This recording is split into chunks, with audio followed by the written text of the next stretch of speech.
Bismillahirrahmanirrahim.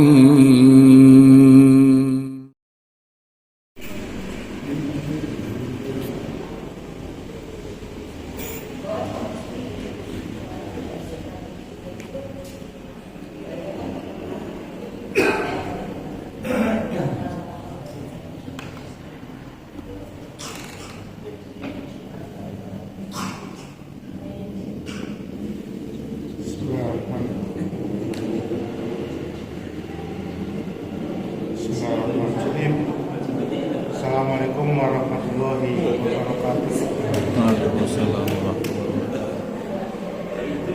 Alhamdulillahirrahmanirrahim. Rabbil alamin.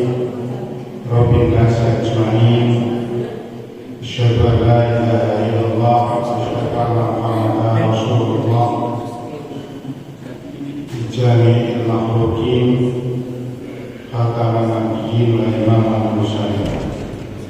Allahumma sholli ala Muhammad wa ala ali Muhammad kama shallaita ala ali Ibrahim fil alamin innaka Hamidum Majid.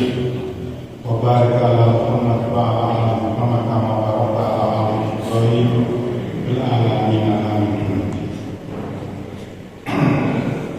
Qala ta'ala fi kitabihi mubin. A'udzu billahi minasyaitonir rajim. Ya ayyuhalladzina amanu taqullaha haqqa tuqatih wa la tamutunna illa wa antum muslimun. Amma ba'du.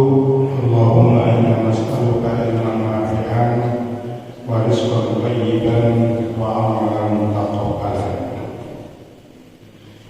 Bapak Ibu, saudara-saudara sekalian, pengajian belajar ini masih takwa yang dirahmati oleh Allah.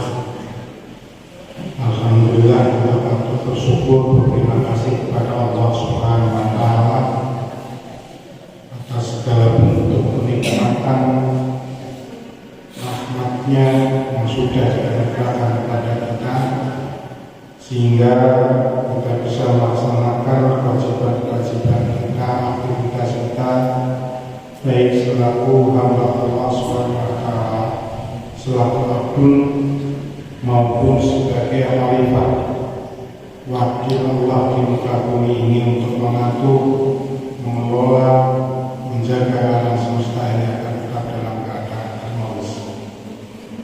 Salawat serta salam semoga senantiasa tercurah pada junjungan kita, Nabi kita, Nabi Muhammad Sallallahu Alaihi Wasallam. Jemaah yang dirahmati Allah,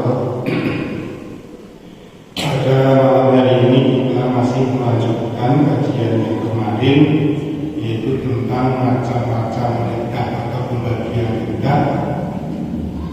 Yang kemarin pada dua pertemuan sebelumnya sudah kita bahas pertama tentang iddah itikadi dan akmali, iddah secara etikot, secara keyakinan, atau muddat secara amal.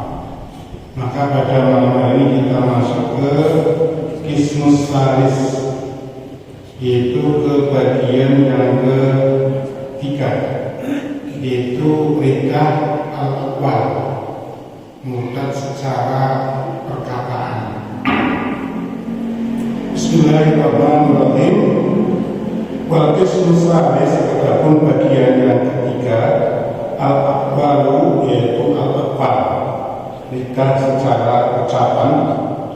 Wahia, maka dia lidah secara ucapan itu kasiratun jiddan, banyak sekali, la hasilu minha, tidak terbatas. Memang jumlahnya sangat banyak, tidak terbatas. Nah, di sini dicontohkan seperti ayyaqula lil muslimin ya kafiru, au ya yahudiyu, au ya nasraniyu, au ya adimatin, muridan bidzalika anna alladhi alaihi al-mukhatabu min ad-dini kufrun, au yahudiyun, au nasraniyun, au nasraniyatun, au laysa bidinin.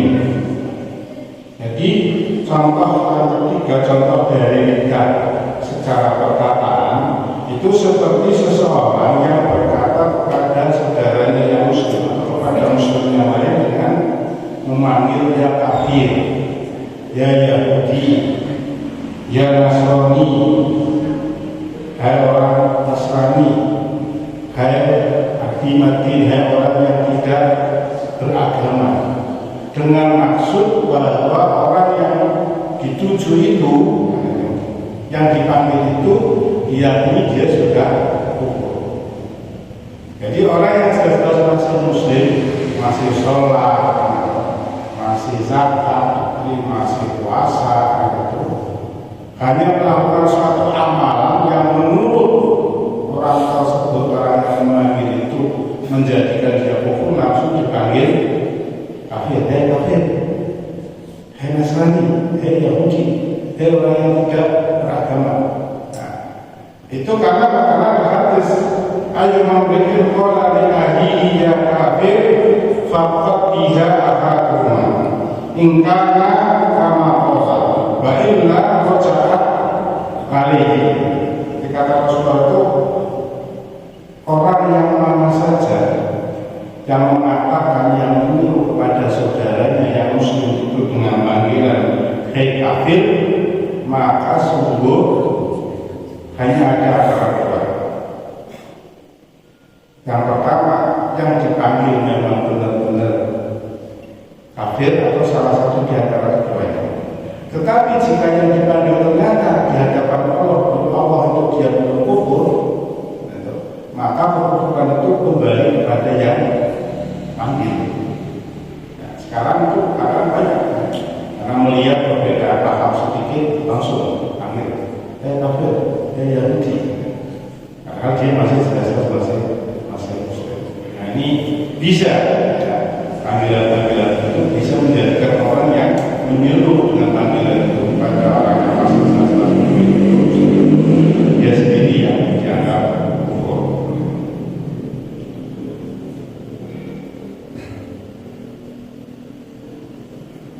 Fakas suhiyah, dan juga contoh dari beda secara perkataan itu kasuhiyati bi ismi min asma'illahi ta'ala, atau dia mempermainkan, menjadikan bahan permainan salah satu nama dari nama-nama Allah, sifat-sifat Allah.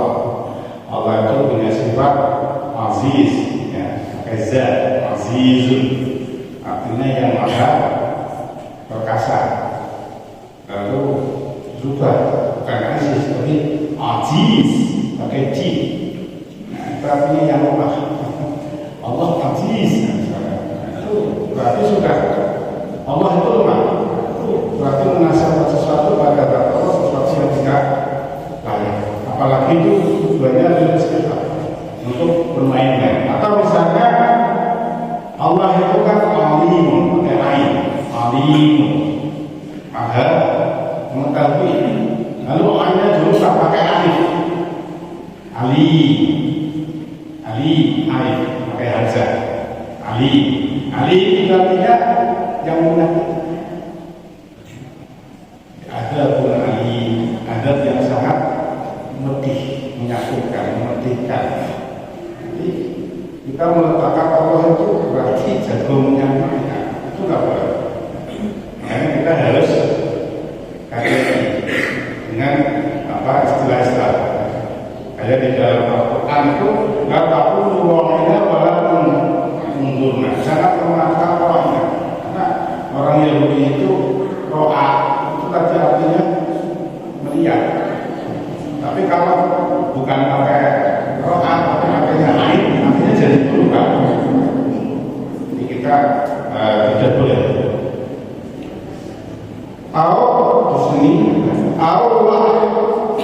Di sini, wa'idihi mimma la yafa alaihi nisbatun dzalika ilaihi subhanahu, atau menjadikan bahan permainan terhadap janji Allah atau ancaman Allah. Allah itu kan menjadikan barang siapa yang beriman dan beramal soleh nanti bisa masuk surga.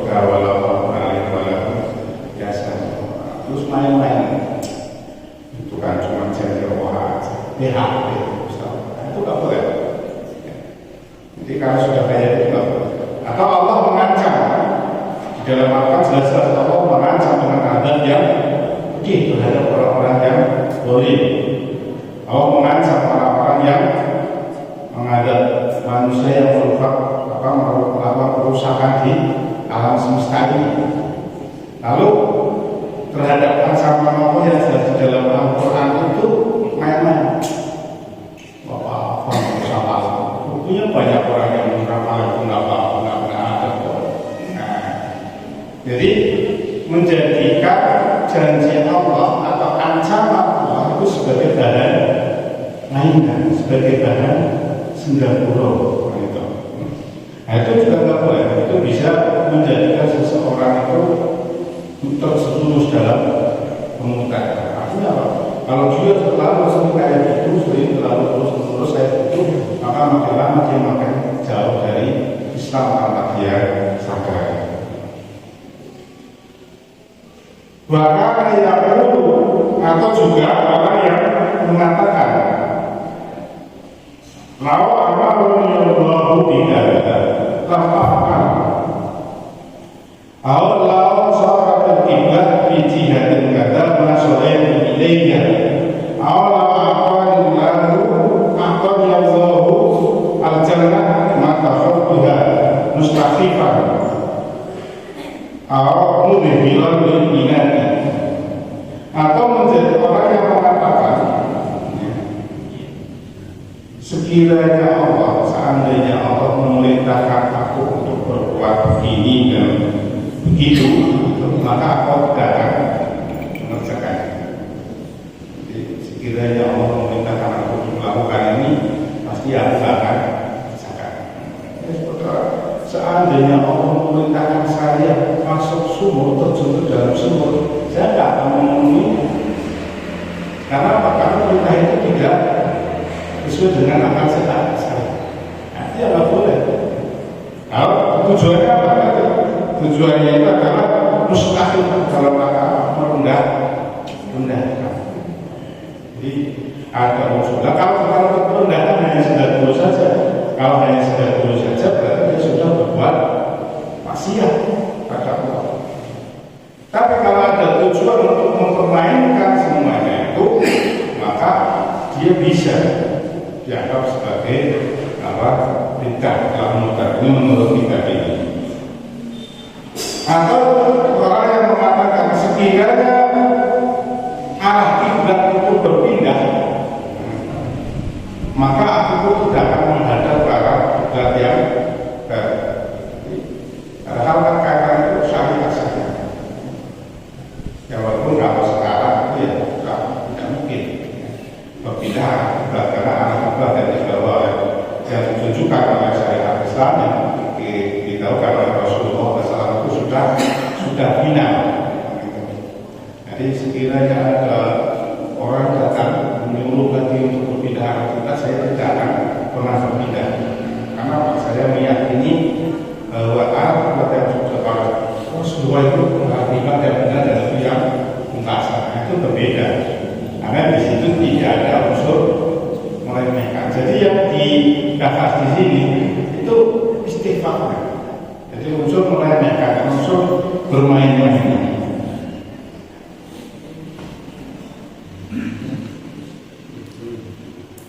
Atau juga orang yang mengatakan lawa akal ya Allah al-jannah, sekiranya seandainya Allah memberi aku surga, maka juga aku tidak akan masuk. Tapi ya tadi istighfar dalam rangka apa? Ada niatan untuk menjadikan bahan olok-olok. Nanti kalau saya di akhirat, kalau saya disuruh masuk surga, saya nggak panas saatnya. Tapi itu tujuannya untuk mengolok-olok, merendahkan, menjadikan bahan mainan. Padahal itu jelas-jelas janji Allah. Itu jelas-jelas termaktub di dalam Al-Quran. Begitu. Nah, berarti dia sudah bisa dianggap bid'ah. Kalau tidak terus olok-olok hanya main-main saja sebagai bahan sedekah, ya sudah, berarti dia sudah maksiat kepada Allah Subhanahu wa Ta'ala.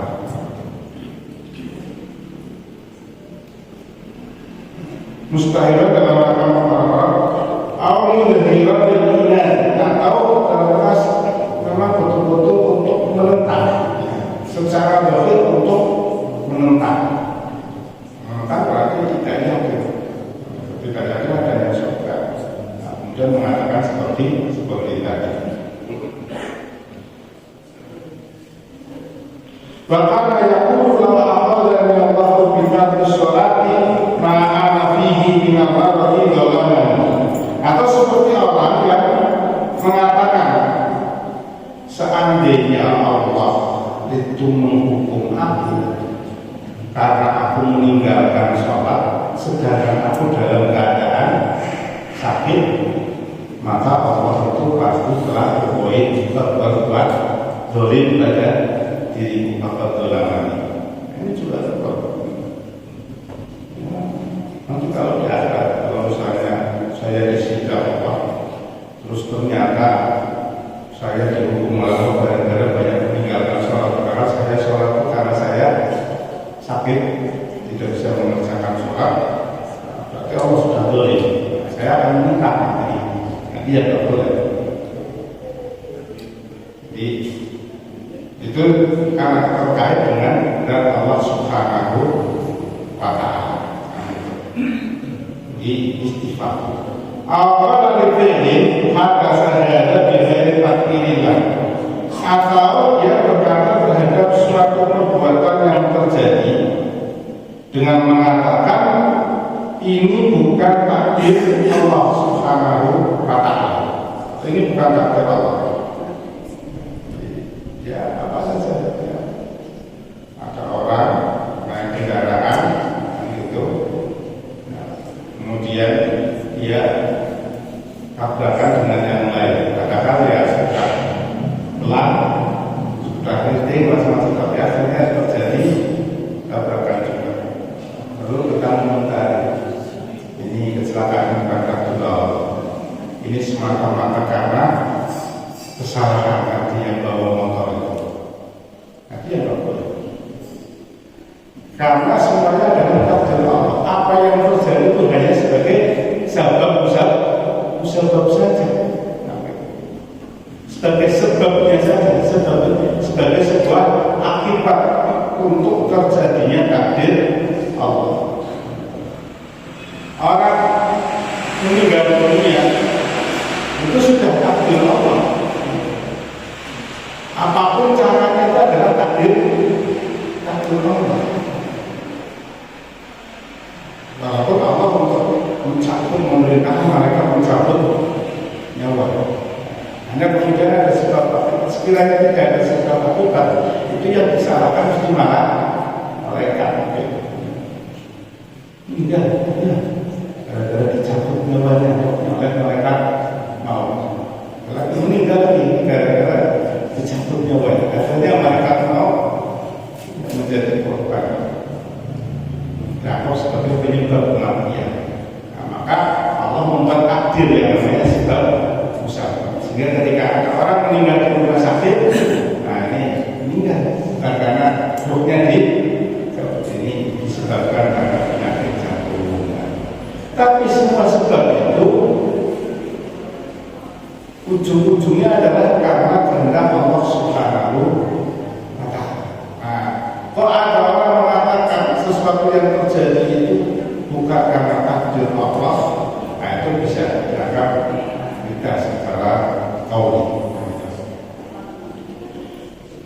Allah syahidan lil anbiya amil malaika aw jami'il muslimina bi kata ma qabilhum, atau sekiranya bersaksi kan itu di sisi para nabi, para malaikat atau seluruh kaum muslimin dengan begini dan begitu, maka aku tidak akan menerima persaksian mereka. Itu juga kenapa? Karena kita sudah membawa nama Rasul. Beda kalau saya sekiranya simpulan akan bersaksi untuk diriku karena suatu persoalan, maka akan tidak menerima persaksiannya si fulan. Itu nggak masalah, itu luar biasa. Tapi kalau sudah menisbatkan kepada Nabi Muhammad SAW, apalagi menisbatkan oleh sudah menjadikan nabi dan malaikat sebagai bahan Allah.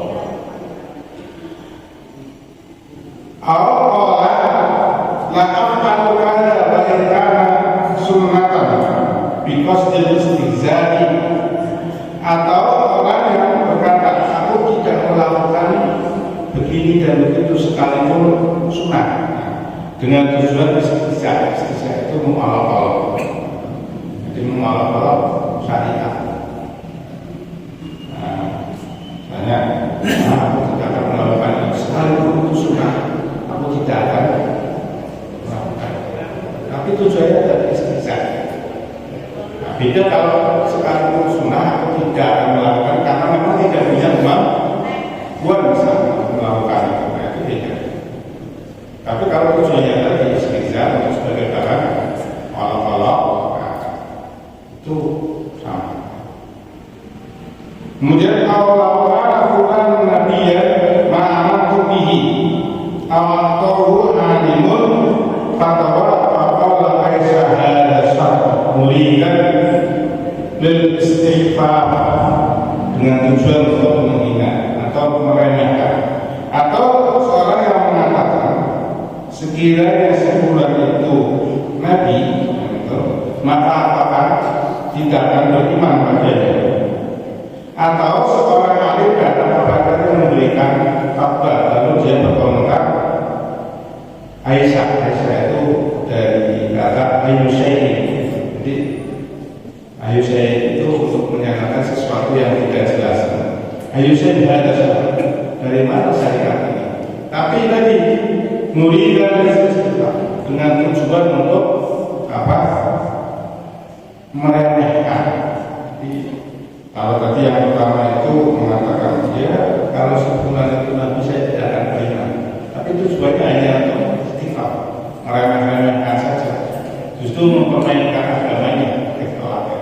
Tapi kalau sekali siapapun mengaku Nabi, saya tidak akan beriman karena nubuwah itu sudah berakhir dengan diutusnya Nabi Muhammad SAW. Itu beda. Sekalipun diyakini kita akan mengimani Nabi siapapun itu beda, karena memang kita memang harus akan betul bahwa sudah tidak ada nubuwah setelah Nabi Muhammad SAW. Atau tadi sekedar apa yang meremehkan, ada orang memberi fatwa jelas ayatnya dalilnya lalu ya meremehkan saya katakan dari mana itu ya. Tapi kalau menanyakan sumber hukumnya apa ya dasarnya apa coba, nah, itu beda.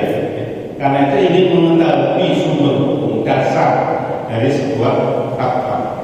Tapi kalau tujuannya kan istighfar meremehkan saja, yang sudah jelas kok untuk bahan Allah, maka itu bisa menjerumuskan kepada bid'ah. Al-Qadha ala kulli alimin muridan al-istighfar syamilan li ahadil anbiya, atau mengucapkan atau berkata-kata laknat Allah atas seluruh atau setiap orang yang berilmu, setiap alim dengan maksud termasuk di dalamnya adalah para nabi. Laknat Allah ala kulli alimin, laknat Allah atas seluruh atau setiap orang alim, maksudnya termasuk para nabi juga. Itu juga berarti dia secara tidak langsung sudah melakukan nabi. Al-Qur'an dari minallah, atau minal malaikah, atau minal nabi, atau minal Qur'an, atau minal syariah, atau minal Islam, atau orang yang berkata-kata aku berlepas diri dari Allah, aku berlepas diri dari malaikat, aku berlepas diri dari para nabi. Berlepas diri berarti menjauhinya, meninggalkannya. Aku berlepas diri dari Allah berarti aku meninggalkan Allah. Aku berlepas diri malaikat, meninggalkan malaikat. Aku berlepas diri dari para nabi berarti meninggalkan para nabi. Atau aku berlepas diri dari Al-Quran, aku berlepas diri dari syariat. Atau orang yang mengatakan aku berlepas diri dari Islam. Nah, itu bisa menjadikan yaitu nanti kayaknya dia melakukan sebuah kemaksiatan. Apa adalah hukum bihi minal ahkam syariah laysa hadzal hukum, atau dia mengatakan terhadap suatu hukum yang telah ditetapkan dari hukum-hukum syariat dengan mengatakan laysa hadzal hukum, ini bukan hukum syariat. Ada sekarang terkadang sering banyak orang-orang mengatakan ini bukan syariat, ini hanya buatan manusia aja, ini mengada-ada. Nah, hal itu sudah jelas. Artinya berdasarkan hukum syariat ya hukum-hukum yang didasarkan pada dalil-dalil baik Al-Quran maupun hadis dengan istimbat hukum tertentu yang sebagaimana dilakukan oleh para mujtahid. Nah, di sini mustazikah dalam rangka berpala-pala bihukmillah dengan hukum Allah. Jadi berpala-pala dengan hukum Allah, berpala-pala dengan Al-Quran, mengalahkan hukum Allah, itu bisa menjadikan orang itu ringan. Atau orang yang berkata, ini yang kaitannya dengan Al-Quran, bapak lagi bid'aan bakal sang bid'ah, dan ketika dia mengisi air, apakah itu di gelas, apakah mau di gelas, terus dia berolah-olah dengan ayat Al-Quran, wakak sang bid'ah, dan gelas-gelas telah mau kita pengajian itu pakai turun keliling isi air penuh semua, terus saya ngomong bakal santina. Jadi ayat itu dijadikan bahan buruan. Atau di sini atau ketika orang selesai minum baru dia mengatakan bakal syaroba, kalau kayak kan syaroba, bakal syaroba, nah, itu menggunakan ayat untuk bahan Allah.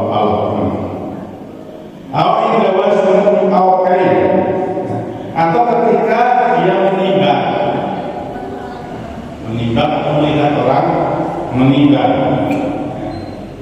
lalu dia mengatakan dengan ayat tertentu wa'idakaluhum awazanuhum yusirun aspirin, jadi panitia korban terus bilang daging terus pas aspirin, kita baca untuk bahan buruan ayat itu dengan mengatakan wa'idakaluhum awazanuhum yusirun, apabila mereka meninggal untuk orang lain, maka mereka menimbangnya dengan cara mengurangi. Itu boleh. Jadi menjadikan ayat-ayat sehingga guru sebagai bahan guruan.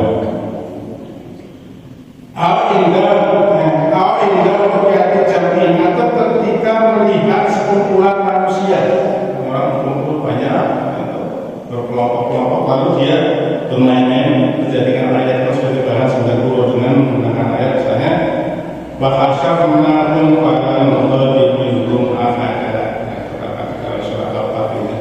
dan kami kumpulkan mereka, maka kami tidak meninggalkan yang antara mereka seorang. Jadi mengontari sekumpulan orang dan menggunakan ayat, tapi tadi dengan tujuan istighfar dengan tujuan meremehkan dan menjadikan ayat Al-Quran itu sebagai bahan Allah. Dia sudah bisa mengatakan, walaupun kalau masih perkataan masih ya terlalu, tapi kalau dia terlalu sering kayak itu lama-lama dia akan dijauhkan dari hidayah Allah Subhanahu wa Ta'ala.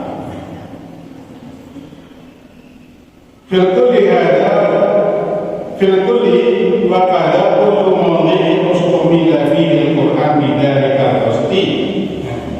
Maka setiap ini semua yang memakai Al-Quran, yang dipakai Al-Quran di dalamnya dengan tujuan untuk tadi berguru-guru, nah itu masuk tadi. Jadi kalau setiap menggunakan ayat apa tujuannya untuk berguru-guru, ya berarti dia bisa dekat. Tetapi mereka dan bihari dari pasti pada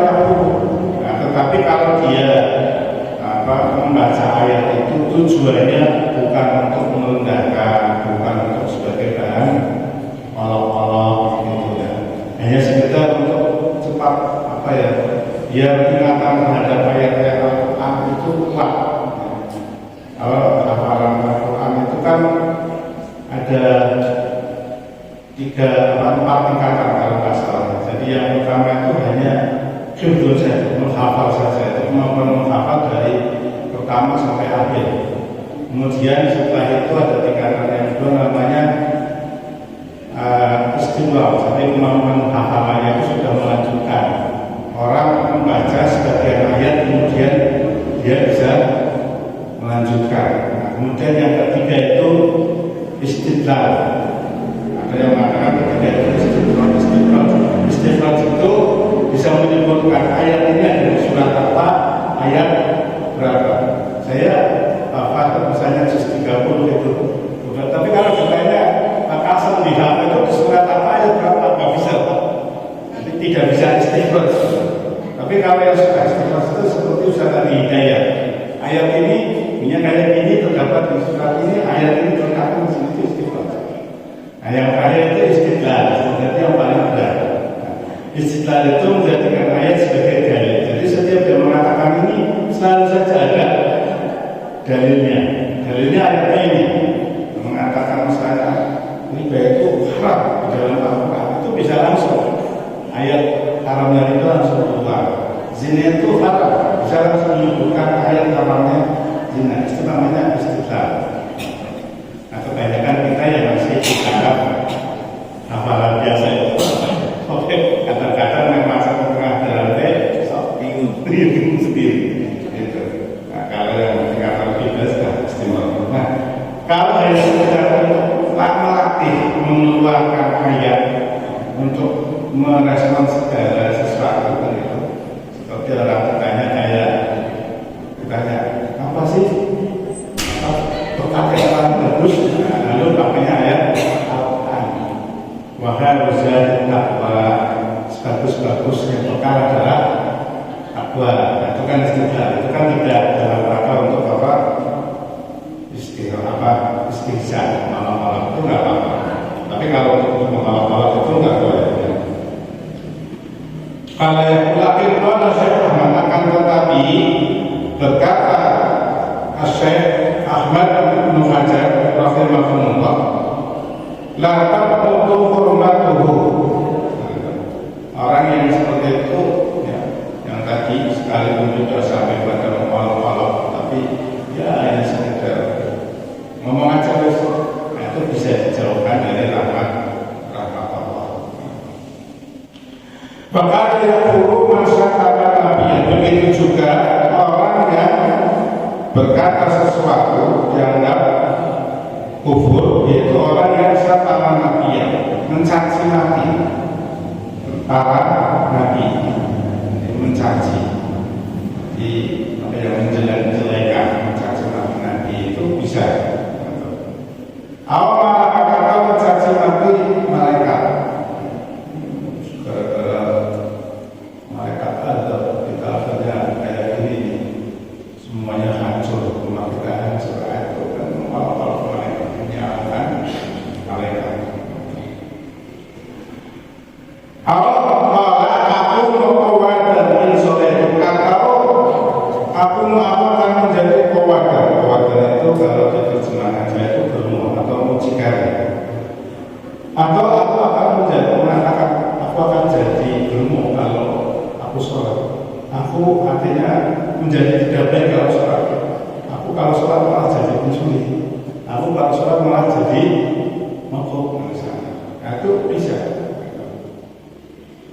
Kalau merasa tuh hayatan menunggu sholat, atau orang yang mengatakan aku tidak mendapatkan kebaikan sedikit pun sejak aku sholat. Aku kok setelah sholat malah jadi tambah sulit rezekinya. Nah, aku kalau setelah mulai sholat itu malah jadi banyak penyakitnya. Nah, itu ya apa? Karena tidak ada hubungannya kalau penyakit dengan sholat, kan itu. Tidak ada hubungan. Sekarang setelah saya rajin sholat malah perdagangan saya jadi tidak laku. Nah, itu yang nggak boleh. Tidak ada hubungannya antara dagang dengan sholat. Di sini sampai disebutkan dengan sesuatu yang sangat jauh ya. Jadi aku akan menjadi gemuk kalau aku sholat. Aku tidak akan mendapat kebaikan sedikit pun kalau aku sholat.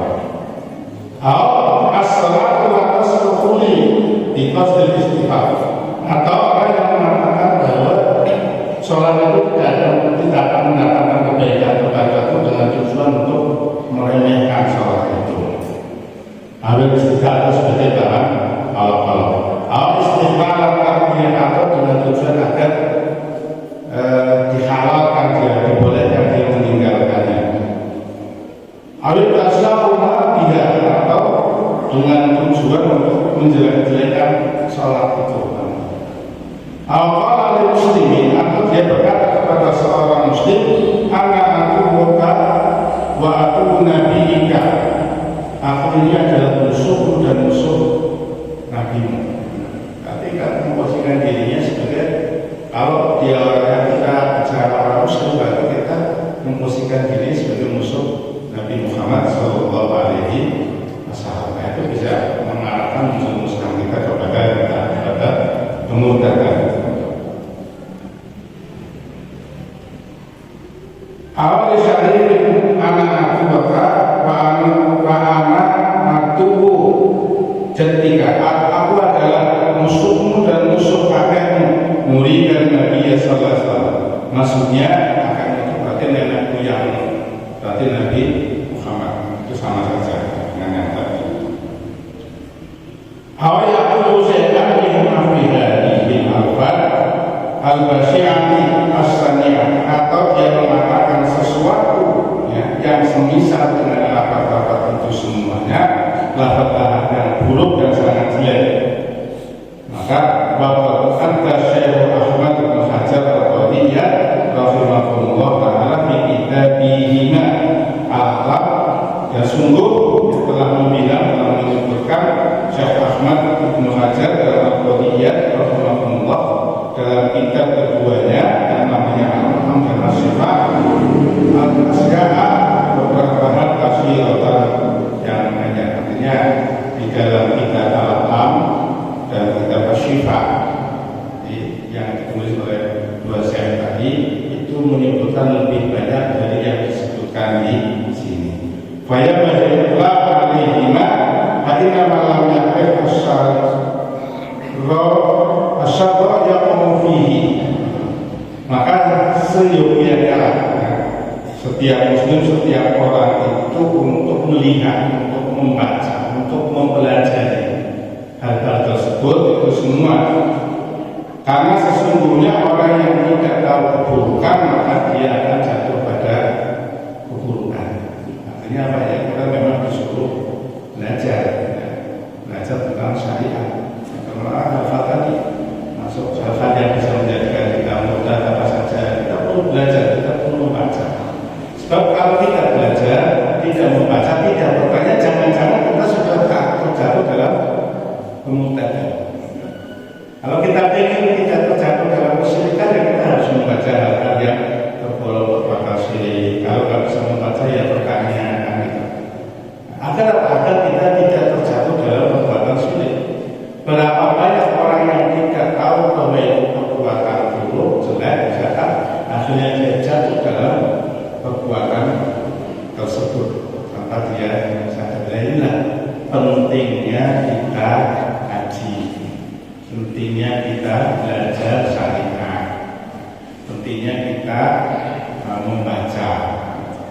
Bapak Ibu jemaah yang dirahmati Allah, dengan kita mengetahui ini semuanya, kita berharap depan akidah kita bisa terjaga.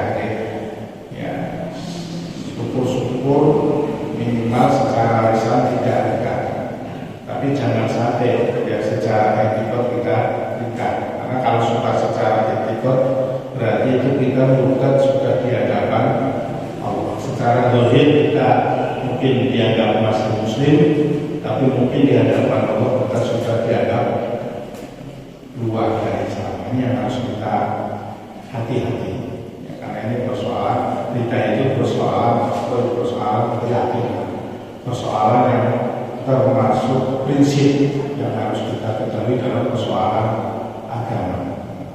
Semoga ini bermanfaat. Akhirul kalam, aku boleh ada astagfirullahaladzim.